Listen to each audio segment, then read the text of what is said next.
AgriProfocus nchini Kongo, Agrib RD Congo.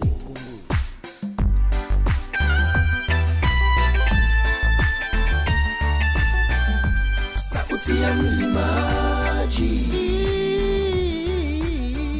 sauti ya mlimaji. Depuis la nuit des temps, l'homme pratique l'agriculture pour sa survie. Voici que pendant 3 jours, les raisons pour la promotion de l'entrepreneuriat rural, AgriProfocus RD Congo a organisé à Bukavu en date du 26 au 28 juillet 2014 le premier salon d'innovation agricole en province du Sud Kivu à l'est de la République démocratique du Congo, en vue de susciter une interaction entre acteurs et partenaires du secteur agricole dans le souci de promouvoir et encourager l'entrepreneuriat rural à travers un accroissement des connaissances sur les intrants agricoles, les équipements de la transformation des produits agricoles et sur les informations en rapport avec le marché. Ce salon d'innovation agricole a pour but de promouvoir les technologies innovantes et les savoirs populaires des artisans, entrepreneurs ainsi que les producteurs agricoles locaux ou régionaux. Il offre aux agriculteurs entrepreneurs du Nord et Sud Kivu en particulier et de la RDC en général l'occasion d'exposer leurs produits innovants afin de stimuler un processus d'apprentissage social et encourager les acteurs intéressés par la recherche et le développement agricole à s'engager ensemble pour une action de développement socio-économique plus soutenue. Ce salon d'innovation agricole est considéré pour nous comme un marché où les gens se rencontrent, développent et échangent leurs connaissances et produits et font du business ensemble. Je tiens à exprimer mes félicitations aux initiateurs, à savoir Agrib RD Congo, dont les membres sont Agriterra, Corded, IFDC, ZOA, Oxfam Novib et ICO Coopération. Je voudrais vous exhorter à vous engager chacun en ce qui le concerne dans cette initiative agricole afin de favoriser l'éclosion d'une agriculture effective et efficiente qui combatte la pauvreté et œuvre au développement.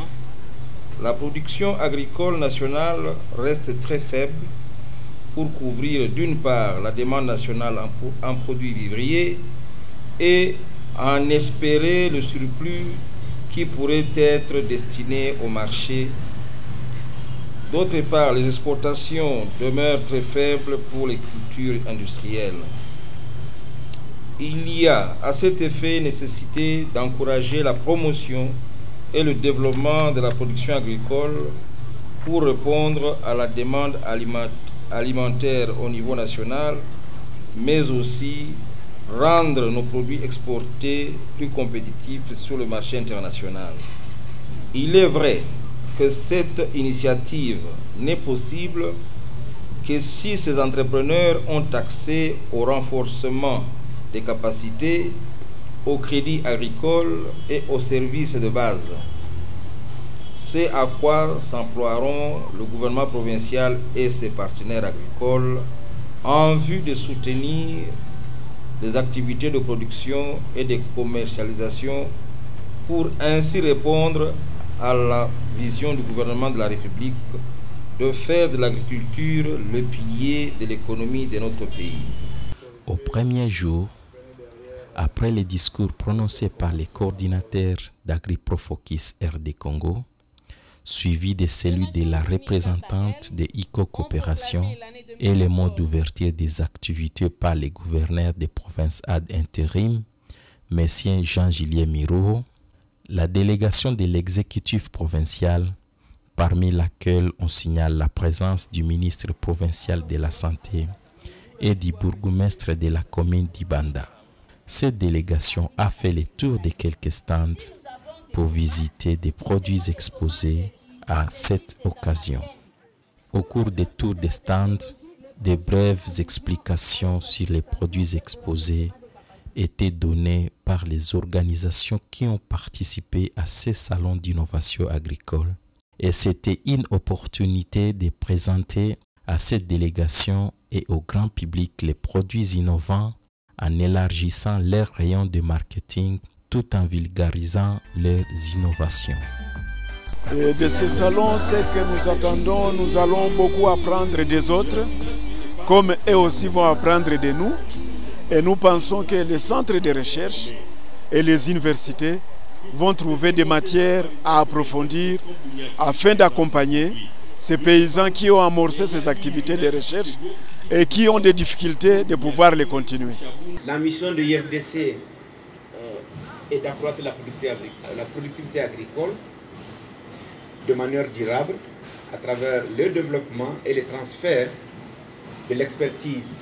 Pour nous, le salon d'innovation est un cadre pour présenter les résultats des innovations que nous avons produites et diffusées dans plusieurs chaînes de valeur.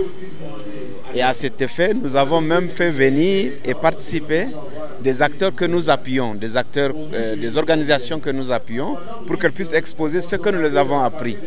Dans ce salon d'innovation, nous avions présenté sur différentes technologies que nous vulgarisons auprès des acteurs dans la plaine de la Rufisque et surtout dans la province du Sud Kivu.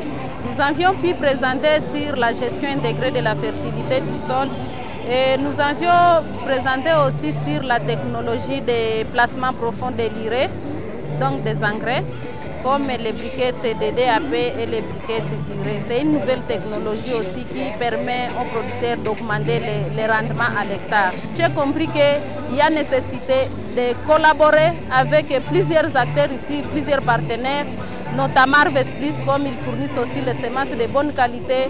Il y a aussi nos collègues de ITA dans les recherches. Il y a vraiment il y a des producteurs aussi qui ont parlé vraiment de la gestion intégrée de la fertilité du sol, où il faut encore renforcer les connaissances. À l'occasion de la tenue à Bukavu, particulièrement en province du Sud Kivu, du salon d'innovation agricole.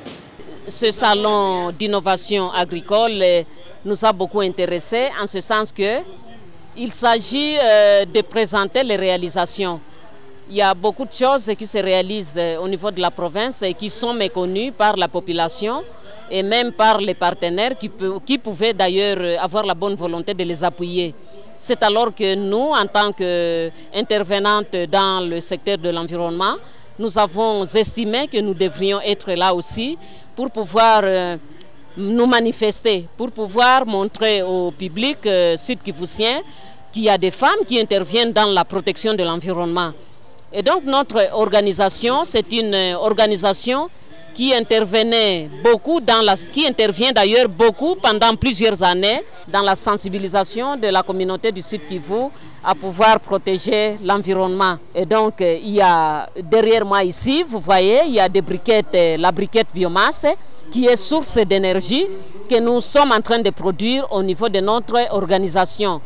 Il y a aussi les braseros adaptés pour cette source d'énergie qui est aussi dans nos expositions. C'est-à-dire que nous voulons combattre la déforestation parce que les arbres sont en train d'être décimés, il y a des forêts qui sont en train de s'exterminer. Nous voulons aussi qu'au même moment qu'on utilise d'autres sources d'énergie, que la population reboise, que chaque habitant de notre province puisse planter les arbres. Cela permettra à ce que nous puissions annihiler les risques même de changement climatique au niveau de la province du Grand Kivu.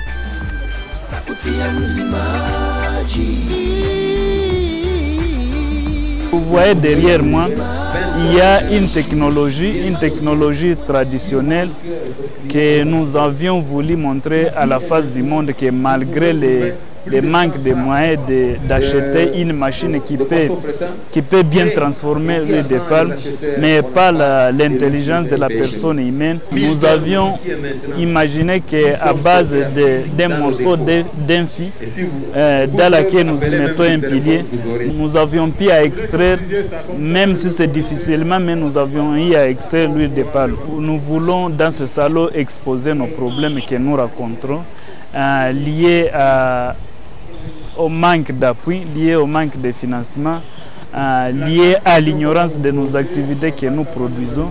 Nous pensons qu'avec ce salon, nous allons avoir des partenaires, nous allons avoir des personnes animées de bonne volonté pour nous appuyer dans les activités que nous faisons. Comme innovation, pour le moment, nous sommes au niveau de contrôler les circuits sémenciers dans toute la province du Sud Kivu. C'est ça l'innovation. Donc, nous sommes arrivés même à supprimer les réseaux là de tout venant, parce qu'auparavant, il y avait les semences tout venant. Vous verrez, on passe une commande, les gens veulent chercher maintenant les semences partout au marché. Pour le moment, nous sommes arrivés à stabiliser les circuits sémenciers dans la filière de production sémencière. Nous avons démontré qu'il est possible d'obtenir des farines de très bonne qualité à partir de nos tubercules de manioc, non seulement d'une manière locale mais d'une manière industrialisée. Nous avons présenté des machines qui nous permettent de faire différentes étapes de la transformation du manioc. Par exemple, nous avons présenté une râpeuse qui a une capacité d'au moins 1,5 tonnes de tubercules par heure. Nous avons présenté une presse qui peut presser le manioc. Nous avons présenté une découpeuse qui permet de réduire la surface de séchage. Et là où on obtient des micro-cossettes, au lieu d'attendre 1 à 2 mois pour le séchage des macro-cossettes, nous transformons en micro-cossettes.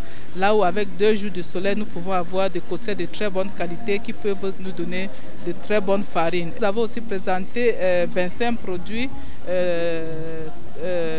à base de la farine de manioc, disons à base du manioc. Voilà quelques innovations qui jusqu'ici étaient impossibles dans la vision des agriculteurs. Nous avons aussi démontré à la population que nous avons le devoir d'encourager les jeunes dans l'agriculture. On a aussi découvert qu'un jeune agronome, c'est le bureaucrate, il n'aime pas faire les travaux champêtres, mais lui donner une activité comme l'activité de transformation, qu'en fin de journée, il peut avoir quelques dollars dans sa poche. C'est un point d'entrée comme l'engagement de ces jeunes. Ils ont été très intéressés. Nous avons démontré avec un groupe de 32 jeunes formés par IITA qui ont présenté ces produits. L'innovation ici, c'est que le warrantage permet à un agriculteur de stocker son produit et d'attendre le vendre quand le prix sera élevé. Un petit producteur agricole n'a pas de revenus qui lui permet de stocker son produit et attendre les prix, que les prix augmentent. Déjà à la récolte, il est harassé par beaucoup de besoins.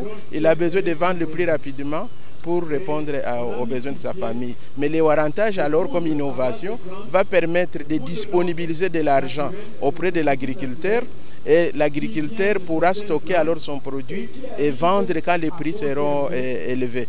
Que les organismes d'appui qui sont ici comprennent l'importance de soutenir les warrantages.